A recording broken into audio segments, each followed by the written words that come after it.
In the summer of 1946, new U.S. Army Chief of Staff Dwight Eisenhower took a tour of the Pacific Rim to examine the Army presence in the area.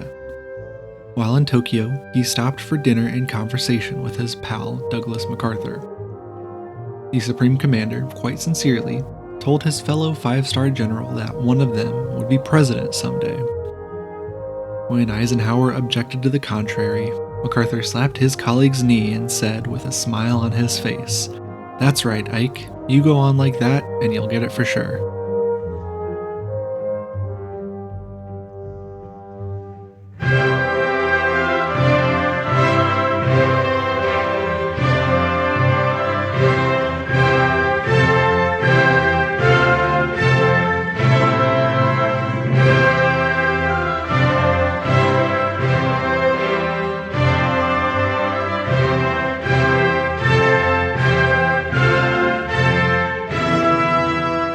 Hello, and welcome to Coming Together, Coming Apart, episode 32, Friends in High Places.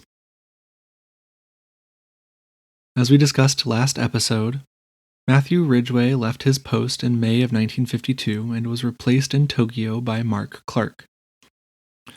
The reason Ridgway moved on was because he was transferred from being Supreme Commander in East Asia to become Supreme Commander in Europe. That is, the military commander of the North Atlantic Treaty Organization. He replaced someone you might know well, someone who is going to become important to our story this episode. He replaced Dwight Eisenhower, who was leaving the U.S. military to hopefully become the Republican nominee for President of the United States. Looking back, it is easy to say that of course Eisenhower was going to win the presidency.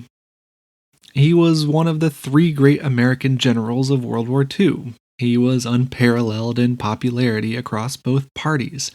He brought in an outsider's mentality.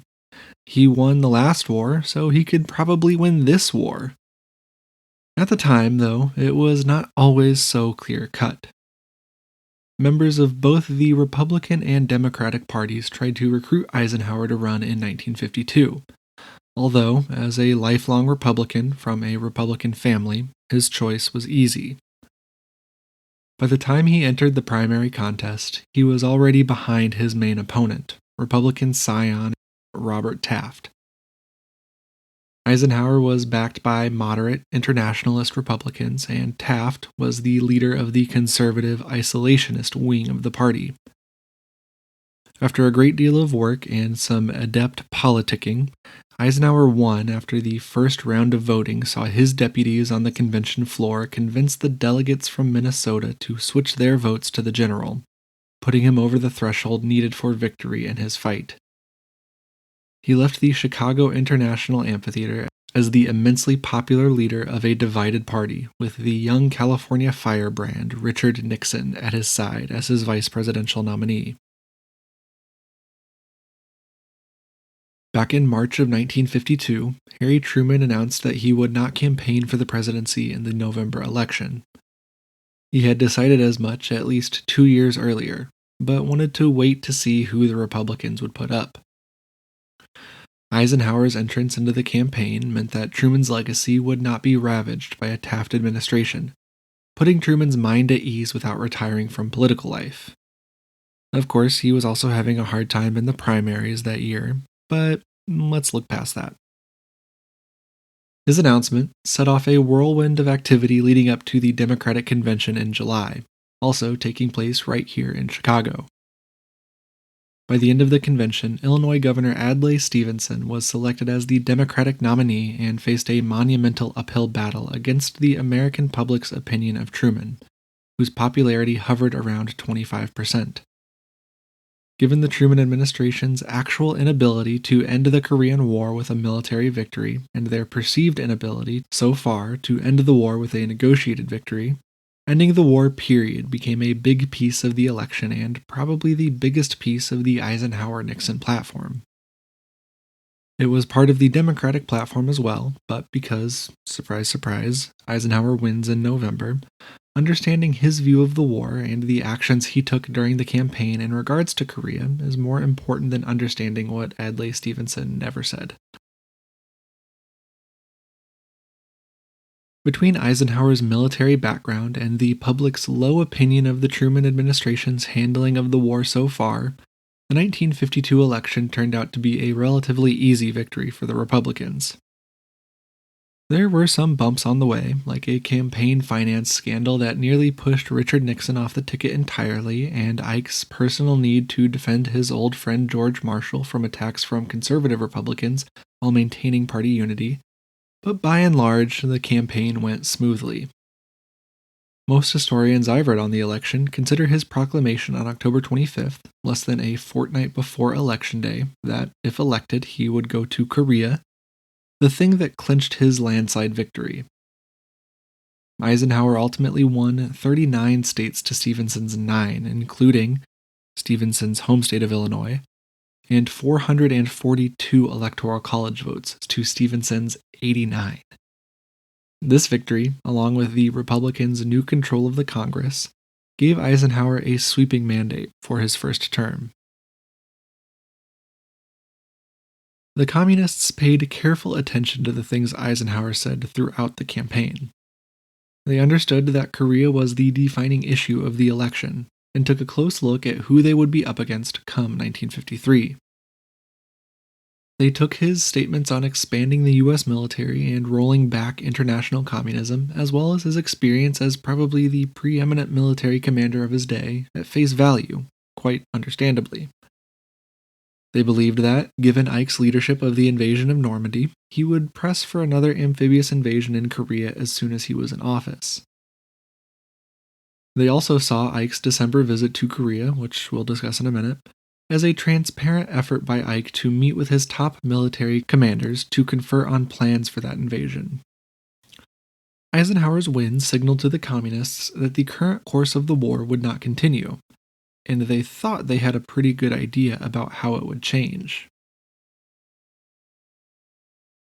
Eisenhower spent his entire professional life, up to the election of 1952, more or less, in the military. Except for a brief period as president of Columbia University in New York, he was a military man, and that showed in his political instincts.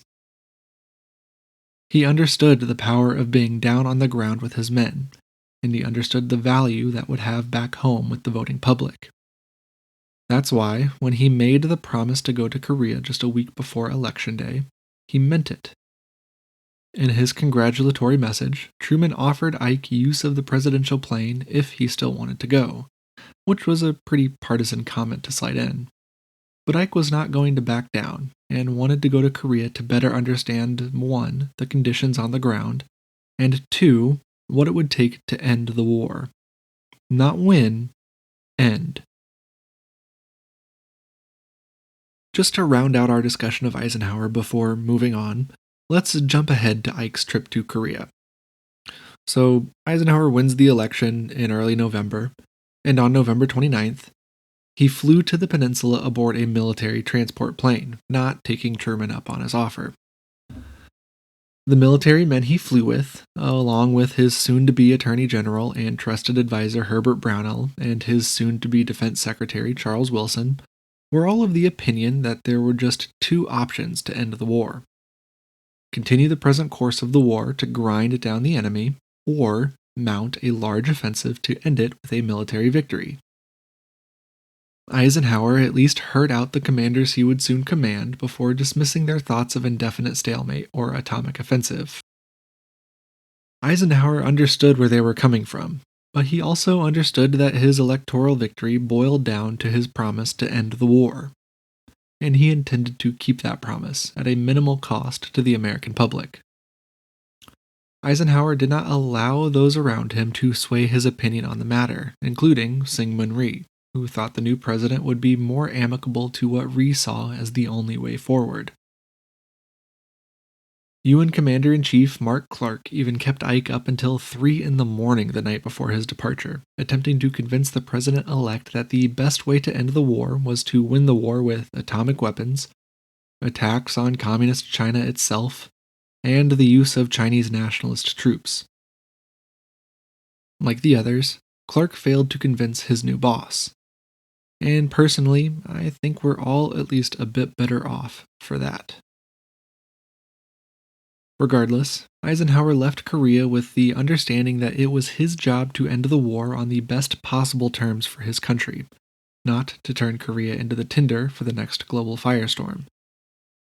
It was already the grave for so many young Americans. Ike saw no need to send even more of his countrymen to their death in those foreign hills. After his return to the United States, Eisenhower met with Douglas MacArthur, who was not one to miss an opportunity to push himself back into the spotlight, especially after losing out on the Republican nomination back in Chicago. MacArthur attempted to convince Eisenhower of the war plan that had gotten him fired by Truman and that Eisenhower had basically just shot down when it came from Clark. MacArthur offered his services to his old colleague and former underling, but was denied and now, finally, faded to comparative obscurity. As it was in the first half of 1952, combat in the second half of 1952 was a world of opposites. It was difficult and easy, with some areas of the front quiet and others very loud. It was sporadic and constant, with patrols stumbling into ambushes every once in a while and every hill taken, quickly counterattacked, then counterattacked again. In some instances, like during Operation Showdown in October and November of 1952, ridges and hills would swap ownership up to a dozen times, with one ridge in particular changing hands 14 times in just 1 month. These battles were fought over places with names like Old Baldy, Pork Chop, Pikes Peak, and Big and Little Nori. Old Baldy in particular was a site of heavy fighting all through June, July, and into August. Named as such because of its defoliation from previous fighting, Old Baldy was one of the many hills along the main line of contact that held a commanding view of its sector. Thus, it was a priority outpost location for both sides. That's why every attack to capture the hill was met by a robust defense and a swift counterattack. The Communists, through engagements like the one on Old Baldy, adeptly honed their artillery skills and tactics, with Communist artillery growing more accurate and more precise through the summer months of 1952. The increased skill of the artillerymen was paired with smarter combined arms tactics, with soldiers moving quickly out of the main battle area to allow for rapid artillery barrages, then moving quickly back into extended engagements to finish off the outpost in question. Communist counterattacks were usually conducted at night, negating the UN's air power advantage and making reinforcement of the UN defenses difficult because of the generally more difficult nature of moving any amount of soldiers at night. The UN maintained their tactical mindset throughout this part of the war, but operated at an obvious manpower disadvantage. Through heavy artillery and aircraft barrage, that manpower disadvantage could be overcome, but only through an effective combination of the three. I don't want you to think that UN tactics were stagnant. Like the Communists, UN commanders were constantly experimenting and trying new things in pursuit of that elusive key victory during this period. It just so happens that their pursuit was in vain. Through the entirety of 1952, all combat, as well as any lack thereof, was done in pursuit of progress at Panmunjom. That's why there are no major offensives in this year of the war. Everyone understood that a military victory was most likely not possible without extreme difficulties, and no one wanted to really upset the apple cart come negotiations table. These small skirmishes, which is a purposeful understatement because these were fierce battles in their own right, these skirmishes fought over hills and valleys were done with the key purpose of giving each side the best possible defensive line once the war was over. That's not to say that major action was not discussed. Large offensives were considered, albeit briefly, in both Beijing and in Washington. In October, Clark sent 3 of his officers to Washington to sell his newest plan to end the war through military victory to the Joint Chiefs. This plan would advance the front to the Pyongyang-Wonsan line through a massive ground effort, an amphibious landing, and naval and air attacks against targets in China. With Chinese nationalist divisions also taking part in the advance, this would be a massive widening of the war in Korea and would surely trigger communist reprisals against Japan, Taiwan, and other American allies in the region. This operation was likely a non-starter had the Democrats kept the White House in 1952, but Eisenhower's victory in early November meant that the Truman administration was very unlikely to approve such a large operation right before leaving office. Eisenhower, even before taking his place in the Oval Office, showed no inclination towards taking such drastic actions to achieve a victory on the ground, and that was confirmed to Clark in their meeting in December. This great hero of World War II was perfectly content with a negotiated victory, so long as it meant fewer casualties than the cost of a military victory. As winter settled onto the front with a chilly calm, each side dug into their respective defenses. Official U.S. Army estimates place 166,000 Chinese and 50,000 North Korean communist soldiers on the line, backed by 350,000 Chinese and 140,000 North Korean comrades in reserve. Just 350,000 anti-communist soldiers stood, or more accurately, hunkered down, on the south side of the line. Many more were spread throughout South Korea, managing logistics and hunting down guerrillas. Both sides shifted into a mode of reinforcement, resupply, and rebuilding. The UN switched units' weapons around and did what it could to rebuild ammunition stockpiles depleted by 5 years of post-World War II federal austerity and an economic boom that pushed many American factories to switch from war goods to consumer goods. The Communists did much the same, although ammunition was less of a struggle for them given the large stocks with which they started the war and the continued supplies arriving from the Soviet Union. Like UN Command, the Communists undertook a more active defense during the second half of 1952. But unlike UN Command, the Communist active defense relied less on patrols and more on a lightly held front line with large reserves capable of moving quickly in response to combat.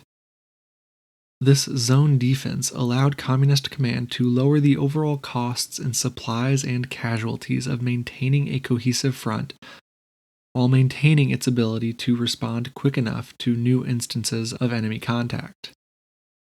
Through the summer, Peng Dehuai and his colleagues reasonably expected an autumn offensive from the UN, drawn from observations from various UN commanders' visits to various outposts and facilities.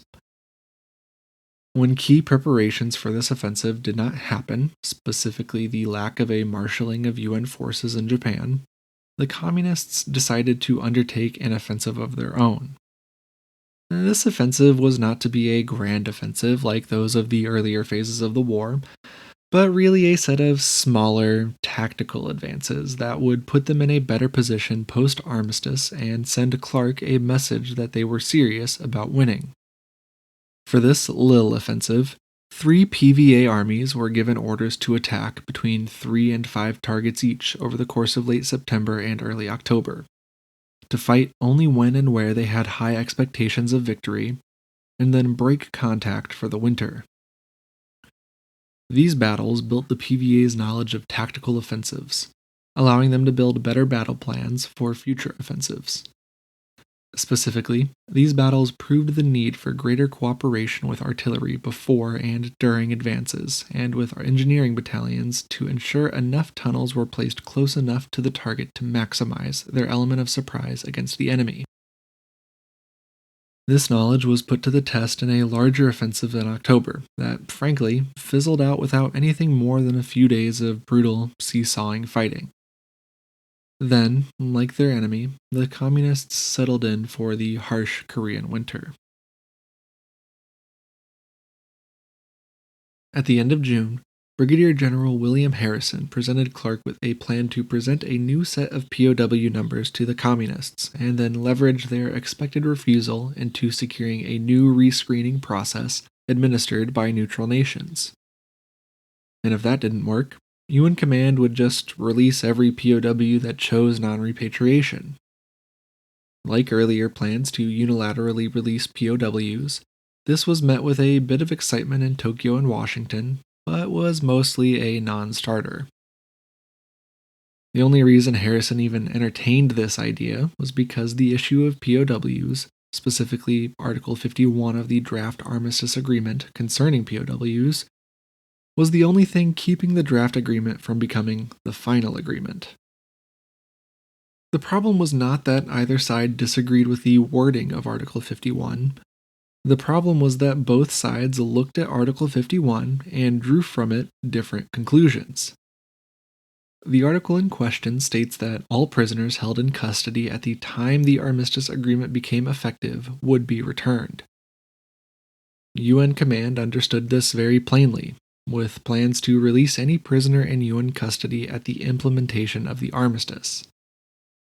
The Communists understood this to mean all prisoners on the December 1951 list presented by UN Command, including those already released into South Korea. Nam-il was adamant that the 110,000 figure erroneously posited by UN Command in 1951 was the proper number and refused to accept anything less. Meeting after meeting was called and recessed because of this stubborn refusal, pushing Washington to give Harrison the leeway to call a recess until August if communist intransigence continued.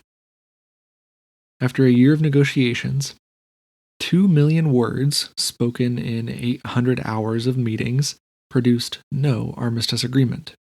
Not yet. August concluded with just 4 meetings held every 8th day.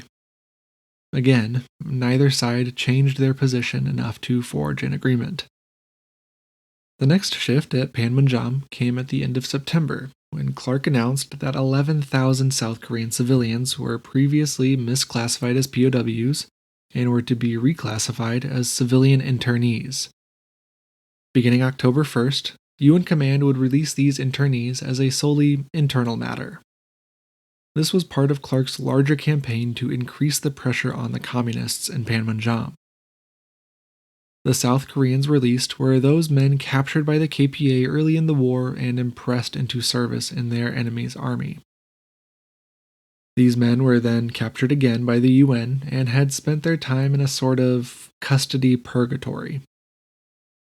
Clark's legal support for releasing these men came from Article 5 of the Geneva Convention, which stated that any POWs of a dubious status could be reclassified by a tribunal convened by whoever held them.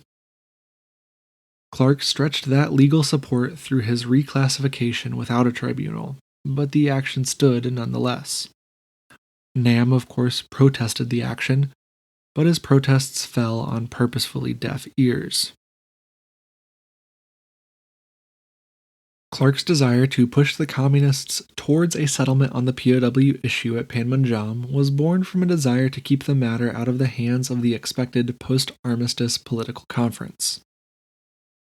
This was the view held by most of the people that mattered at the Defense Department, and was countered by the State Department's view that, since this was the only issue holding up the armistice, it could be viably kicked down the road to the political conference.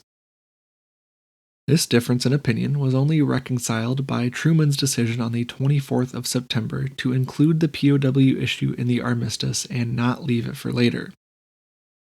He backed this up with a message he sent to Clark a few days later, directing Clark to be resolute in the presentation of 3 alternatives and to maintain military pressure if the alternatives were met by a swift refusal.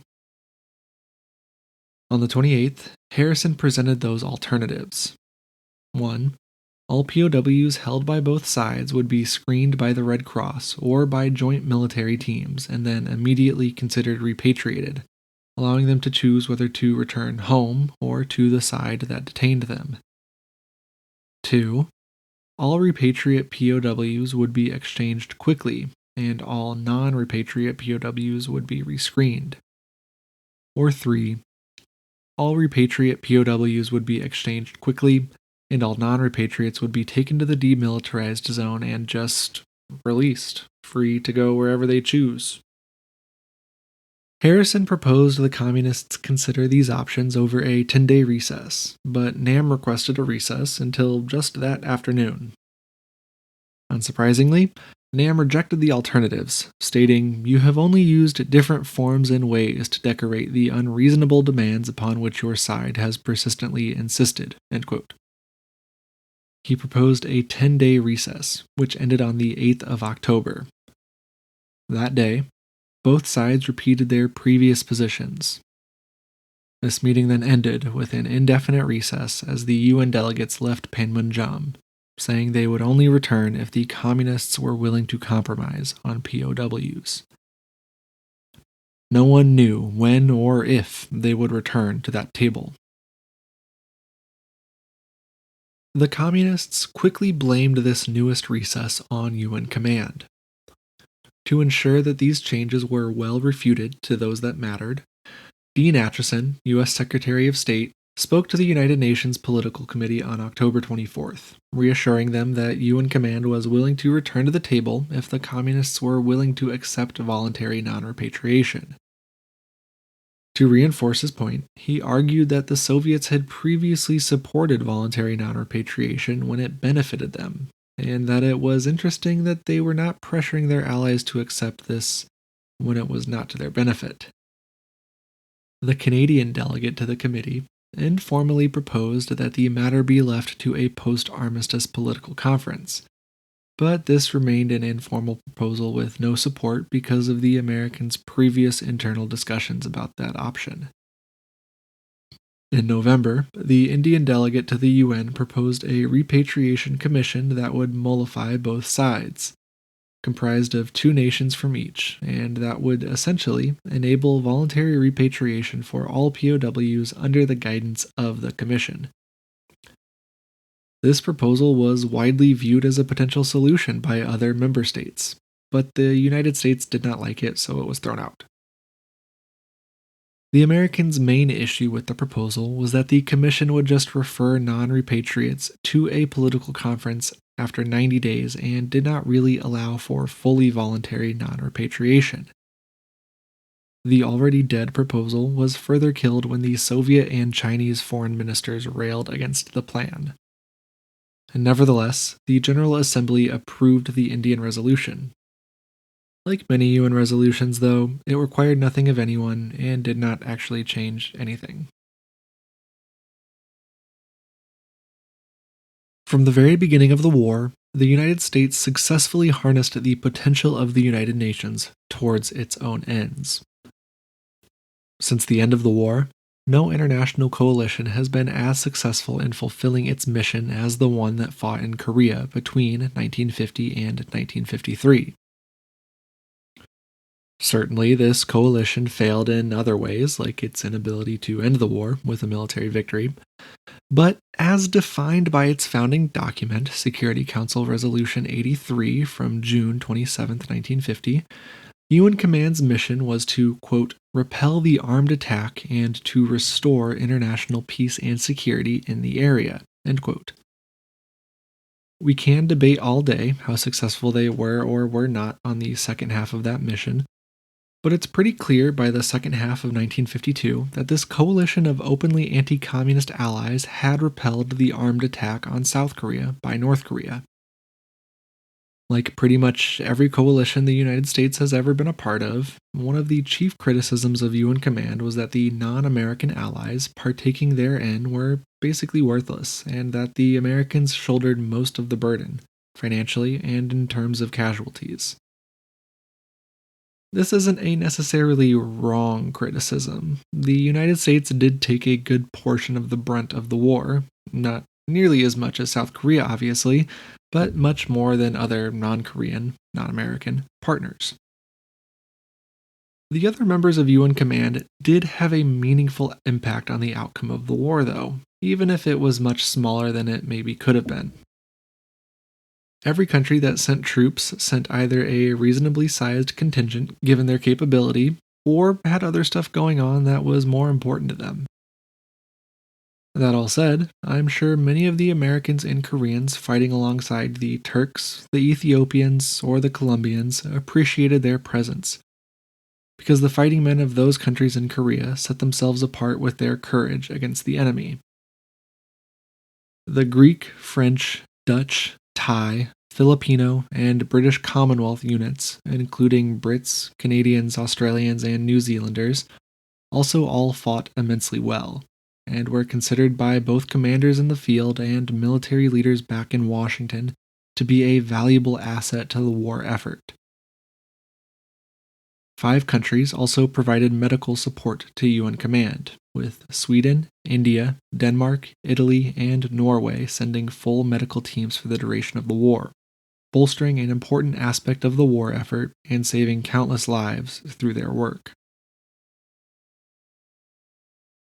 In terms of raw numbers, on the day of the armistice in 1953, before which no coalition member had pulled their forces out of Korea, and listed alphabetically, Australia had just under 2,300 soldiers in Korea, Belgium 900, Canada just under 6,200, Colombia just over 1,000, Ethiopia just under 1,300, France just over 1,100, Greece about the same as Ethiopia, Luxembourg 44, the Netherlands around 800, New Zealand a tad under 1,400, Philippines around 1,500, South Africa just over 800, Thailand around 1,200, Turkey about 5,500, and the United Kingdom with just barely under 14,200. This is inclusive of naval forces, of which there were British, Canadian, Australian, Kiwi, French, Dutch, and Colombian vessels, and of any aerial squadrons, of which there were British, Greek, Australian, Thai, and South African units, pilots with planes, and Canadian pilots flying American aircraft. To compare, the United States had about 302,000 men under arms in Korea at this time, and South Korea had about 591,000 men under arms at the time of the armistice.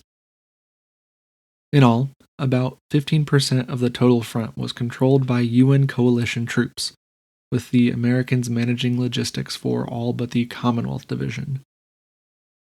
Between the ROKA divisions incorporated into the 8th Army command structure under the UN umbrella and the non-Korean coalition units sent by UN member states, less than half of the strength of the U.S. 8th Army was American, leading historian Sheila Miyoshi Yeager to call the 8th Army more of a UN army than a U.S. army. Truly, Korea might have been the best modern example of an international coalition ever assembled, and that's just because it was the first in this era of polarized international politics. There were small supply issues that cropped up due to various cultural and, frankly, biological differences. Thai, Greek, and Filipino soldiers were, on average, shorter than their American counterparts, meaning that boots and uniforms were often too large for them. The Ethiopians had the opposite issue, with American uniforms too small and boots too short. Cultural differences included the majority Muslim Turks not eating pork, a common ingredient in American rations, and the Greeks' various religious ceremonies. For example, they were furnished with a flock of sheep for their traditional Easter feast, which included the ritualistic slaughter of those sheep. The Indians attached to the Commonwealth Division were vegetarian. The Filipinos did not like the local rice. The Greeks needed olive oil for cooking. These were issues, but they were comparatively small issues, and the American logistics officers were more than happy to accommodate those that were willing to join them in Korea. Language differences were difficult to overcome early on and at the lowest unit levels, but enough commanders understood English to enable workable interactions between different coalition units. Most of the time, non-American units were attached to American divisions alone, like the Turkish Brigade fighting as part of the U.S. 25th Infantry, or the Ethiopian battalions fighting as part of the U.S. 7th Infantry. Only the Commonwealth Division was different, fighting as part of I Corps, given the larger size of the British and Commonwealth detachments in Korea and the lack of language barriers. Communication between units of those sizes occurred at higher levels than your usual soldier, so as long as the unit commanders could communicate with their superiors and their equals in rank, things were peachy keen. Each of the non Korean, non American members of UN Command had specific reasons for being in Korea. For some, like Turkey, Ethiopia, Thailand, Greece, Philippines, and Colombia, they wanted to prove themselves to the United States at a time when they were trying to solidify their place as staunch anti communist allies in the early part of the Cold War. They wanted friends in high places. A quick sidebar: I've not found any evidence of animosity between Greek and Turkish soldiers in Korea, although it probably happened given the long standing tension between the two countries. And although I've not found any evidence, that does not mean that there is not any evidence out there. The European countries were trying to show the United States that they took the ideal of collective defense seriously, something that would be necessary if the Soviets ever crossed the Iron Curtain to attack Western Europe. The UK and France were also using their presence in Korea to court American support for their own anti communist fights in Southeast Asia, with the British fighting an insurgency in Malaya and the French fighting a quite famous insurgency in Indochina. For the British, fighting in Korea was also a way of protecting Hong Kong from communist attack, showing China that the British would not tolerate aggression in the region. Both wanted the US to think that their requests for aid were more in line with limiting the spread of communism and were not as self serving as they actually were. The Commonwealth countries participated to strengthen their relationship with the United States and to show support for the United Nations, which they saw as a key mechanism for limiting the spread of communism internationally. This was the first opportunity for the United Nations to really test its mettle, and the leadership of many member states remembered the failure of the League of Nations to prevent the outbreak of World War II. Their action and support gave the United Nations a decent amount of international credibility moving forward. Of course, decolonization across the world would change that quite a bit. So, big picture, coalition forces were kind of a drop in the bucket, but they were an important drop that gave the coalition more of a UN blue tinge than just shades of red, white, and blue. The Anglo-American relationship was hugely important in ensuring the United States maintained international support in the United Nations for the police action in Korea. A lot of that boils down to the usual special relationship stuff between the two countries, but there were times when the British were really angry that the Americans took an action without discussing it with them first. One example is the bombing raid against the Suiho hydroelectric complex in May 1952, which the Americans failed to discuss with the British beforehand. There was no formal requirement for the Americans to do so. It was just, in Atchison's words, a matter of courtesy. This was largely out of deference to their shared experiences during World War II, where many American and British commanders worked close together in the West European theater. The press and opposition back in Britain made a stink about the humanitarian costs of the raid, which plunged North Korea into blackout for 2 weeks, as you remember, as well as the potential to widen the war into Manchuria inadvertently, giving Winston Churchill's government a hard time. Churchill barely survived a vote of censure in the House of Commons, and then everyone kind of moved on with their day. The British remained in the coalition, but American commanders took care from here on out to include their British counterparts more quickly when necessary. The most important relationship within UN Command was the relationship between the United States and South Korea. This held true at the beginning of the war, of course, but it became especially pertinent once armistice negotiations began. Syngman Rhee and his colleagues at the top of the political structure were not fans of the idea of a negotiated settlement.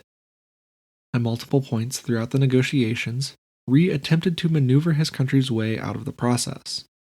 He still wanted a military victory, and not what he saw as a half measure at the negotiating table. One of the ways he did this was to set lines that, if crossed, would keep him from accepting the armistice agreement as negotiated at Panmunjom. He wanted all Chinese communist forces out of Korea. He wanted North Korea totally disarmed. He wanted guaranteed UN aid for his country and a total blockade of any assistance to North Korea. He wanted a guaranteed seat at the table of any post-armistice political conference for South Korea.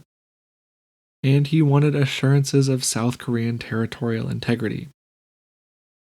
As you probably can understand, there was no way all of these conditions could be met by the men at Panmunjom. North Korea would never agree to total disarmament, just as South Korea would never agree to it. And so long as the border remained open between Manchuria and North Korea, supplies would always be able to flow more or less freely. That first point in particular seemed especially important to Rhee, who in April of 1953 threatened to newly inaugurated President Eisenhower that South Korea would unilaterally withdraw from UN command to continue the war alone if an armistice was signed that allowed the PVA any presence in Korea. I don't think Rhee really meant that threat, because about 2 weeks later he met with Clark to discuss a South Korean economic and security aid agreement, which is what he really wanted. The South Korean economy was, to put it lightly, the pits. Just really depressed. For obvious reasons. A war had just run through the entire country multiple times, destroying crops and industries and people's homes. And of course, there are going to be massive economic issues. War spending had also massively inflated the won, the ROK currency, piling an economic crisis on top of an economic crisis on top of a political crisis. So I don't fault Rhee for trying to make what he could out of a bad situation. Rhee finally backed down from his threat to pull out of UN command at very nearly the last minute, in early June of 1953. He only did so with 4 assurances from the Americans. 1. The Mutual Security Treaty. 2. Economic aid. 3. Military assistance. And 4. Promises to consult with the ROK government on the UN positions at the post-armistice political conference. He could only threaten this because, by this point in the war, the United States had invested a good amount of money, time, and material into building up the ROK army into a decent fighting force. The necessities of war had separated much of the wheat from the chaff in the officer corps of the South Korean Armed Forces, giving Korean commanders the experience needed to lead units properly in the field. Furthermore, and this is an often overlooked aspect of the Korean side of the Korean War, the U.S. Army had a large contingent of Korean troops attached to it as part of the Korean Augmentation to the U.S. Army, or KAT-USA. This fostered relationships between Koreans and Americans, as well as Koreans and the Europeans as part of a similar system for those units. This gave even more Korean soldiers good battle experience, as they fought alongside American soldiers under American commanders. As you can probably tell by the American presence in South Korea that continues to this day, Rhee did not pull his country out of the coalition, which is something we will discuss in the final lead-up to the eventual armistice agreement.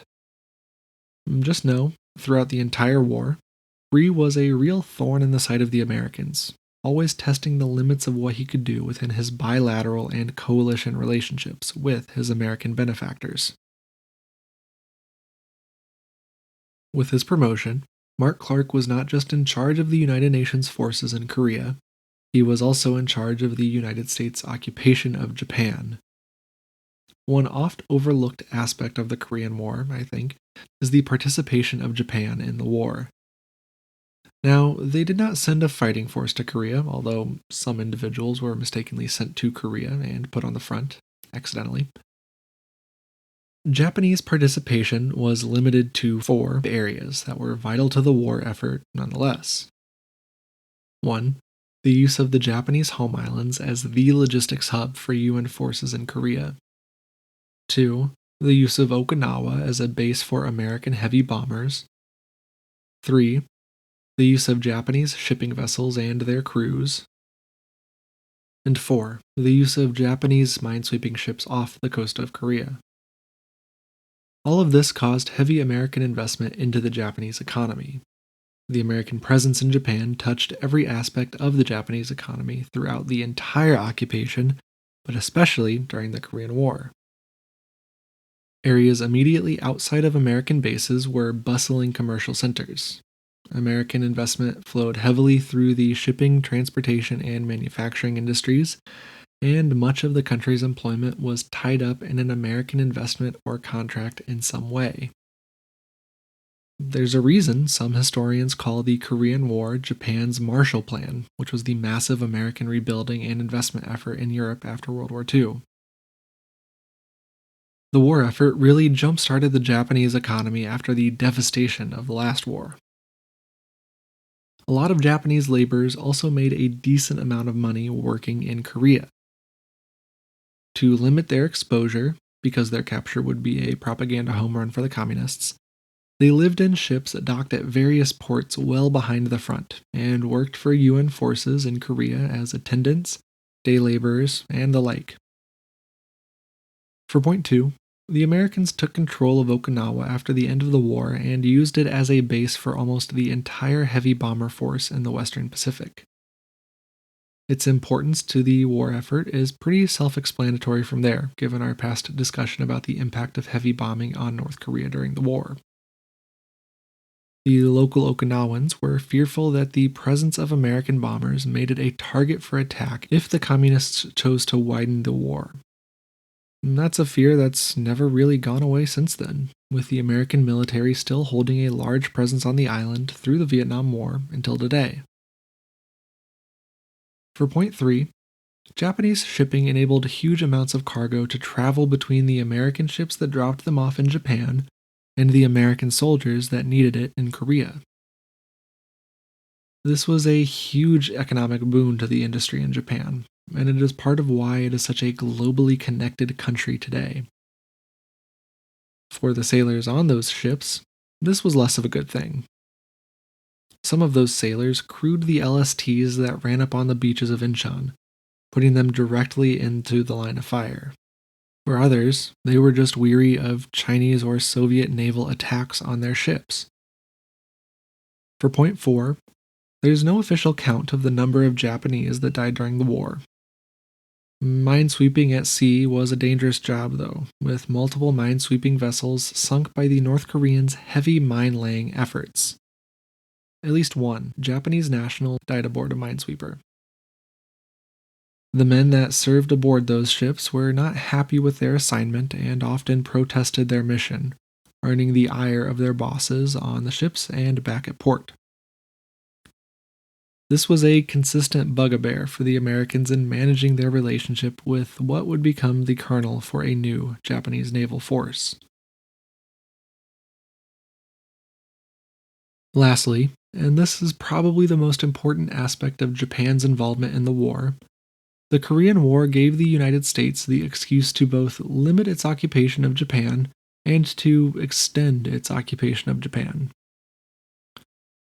The final peace treaty between the two countries was not completed until September of 1951, with American officials reticent to end the occupation given their ability to control Japanese industry in support of their war in Korea.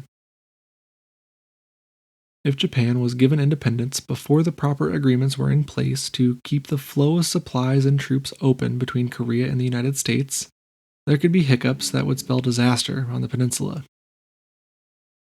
The switch over to independence happened easily, though, after the Treaty of San Francisco of 1951, and with little effect on the war effort in Korea.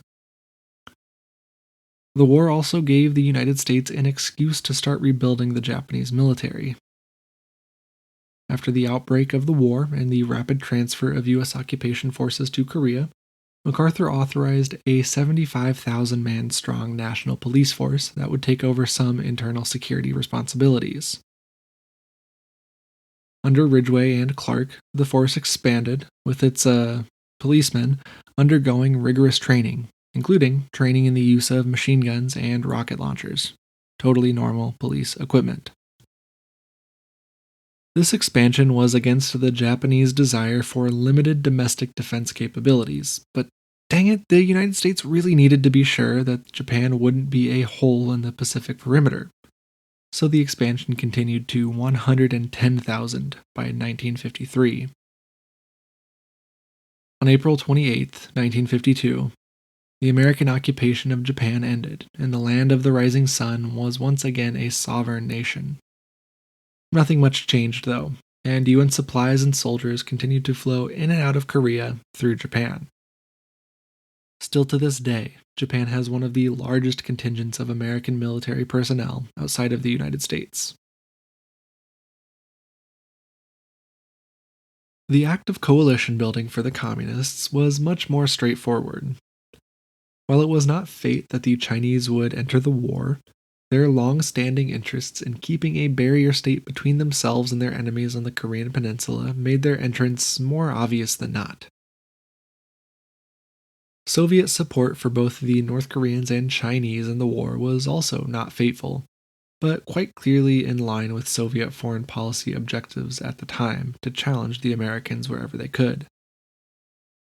They too wanted to keep anti communist forces off their border, especially off the small segment of the Russian border with North Korea that provided a quick route to Vladivostok and its vital port facilities.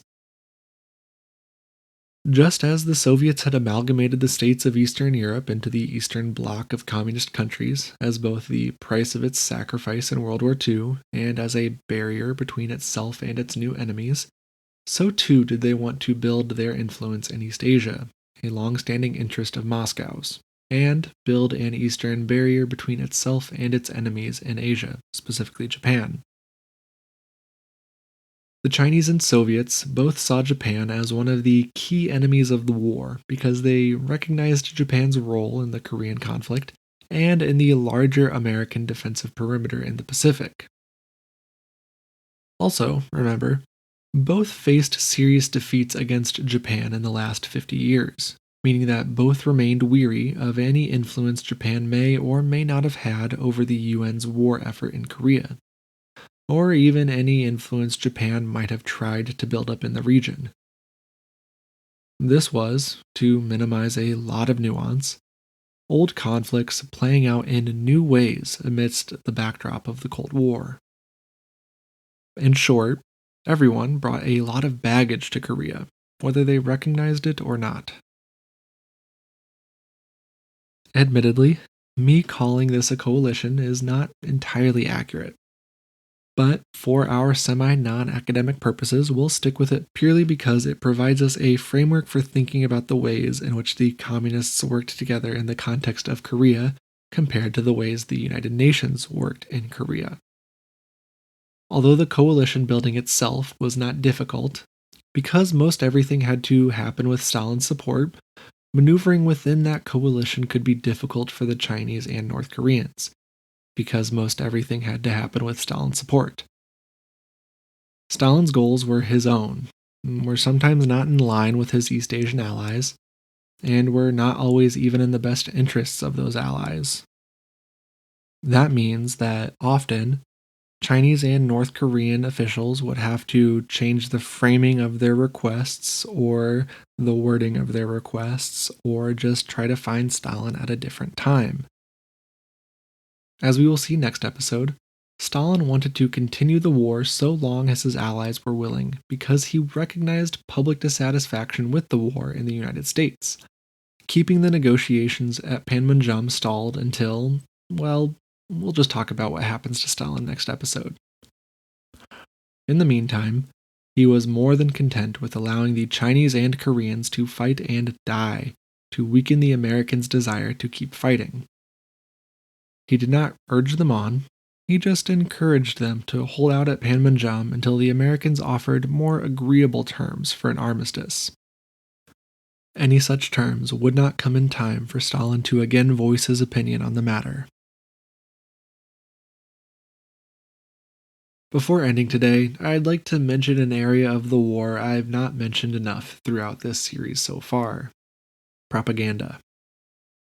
I've mentioned it a bit, but mostly just to say that this or that was a propaganda victory or defeat. I haven't really said what victory or defeat means in terms of propaganda. There are two sides to the propaganda coin: domestic and international. Domestic propaganda is used to sway public opinion one way or the other, usually to build and maintain support for a war, in our context, in a country. Basically, any information disseminated by a government could be considered propaganda at some level, because logically, the government wants to do everything it can to push its side of things, its view of the situation. Today, it's things like tweets, movies, and Instagram posts. But back then, it was press releases, airdropped pamphlets, and black and white photographs. Adjacent to that type of propaganda are service member tours, where a member of the armed forces is bandied about the country as a hero, like a pilot who had reached ace status in Korea. And all of this is done to maintain the support of the voting public, and to skew the window for domestic debate in the government's favor. Internationally, propaganda is used, or at least during the Cold War, was used, to shape official and unofficial opinions of other countries through information, misinformation, and disinformation. Propaganda is rarely 100% truthful. One example of that is the constant calls from the communists that the United States and its UN command allies were using biological and chemical weapons in Korea and Manchuria. To clarify, there's no direct, confirmable evidence of this happening during the war. This is not to say that the United States has not attempted to cover up the atrocities of Unit 731 of the Imperial Japanese Army, or has not used biological or chemical weapons in other places or during other conflicts. I am just saying that I don't think the evidence given in Korea is credible enough. That said, when various communist officials, including Soviet representative to the UN, Jacob Malik, accused the United States of using biological and chemical weapons in Korea, it seemed to strike some fear in Washington, because there was quite a scramble to deny the story through the American Departments of Defense and State. This worked reasonably well, just because the world was so polarized already. It was kind of predetermined whether or not an individual would buy into either side's propaganda based off their ideological leanings. Neither side's propaganda really ever convinced any other country, because those countries had already convinced themselves. And that's where we'll leave our discussion for now, with the Korean War entering 1953, the hero of Normandy entering the White House, and the demigod of international communism entering his final days. Next week, we will discuss the first 6 months of 1953, with some of the bloodiest and most pointless fighting of the war leading into our final substantive episode. If you're on social media, you can find us on Twitter, Instagram, and Facebook as @CTCA Podcast, all one word. If you're not on social media, or if you just want to look around, you can find more information, including the references for today's episode, at ctcapodcast.libsyn.com. That's ctcapodcast.libsyn.com.